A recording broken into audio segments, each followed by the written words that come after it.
Saudara, dalam waktu 8 hari sejumlah pejabat terjaring operasi tangkap tangan KPK. Dalam 3 kali OTT ini tercatat puluhan orang tertangkap. Jelang Lebaran, KPK telah melakukan 3 kali operasi tangkap tangan. 6 April 2023 lalu, KPK melakukan OTT terhadap Bupati Kepulauan Meranti, Muhammad Adil. Adil tersangkut 3 dugaan korupsi sekaligus. KPK juga menyita uang senilai 26,1 miliar rupiah.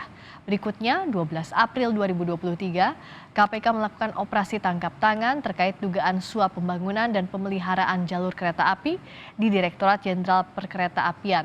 KPK menetapkan 10 orang sebagai tersangka. Di antaranya pejabat DJKA Kemenhub dan menyita uang senilai 2,8 miliar rupiah. Wali Kota Bandung, Yana Mulyana, ikut terjaring operasi tangkap tangan KPK Jumat malam. KPK menyita sejumlah bukti, di antaranya uang dugaan suap.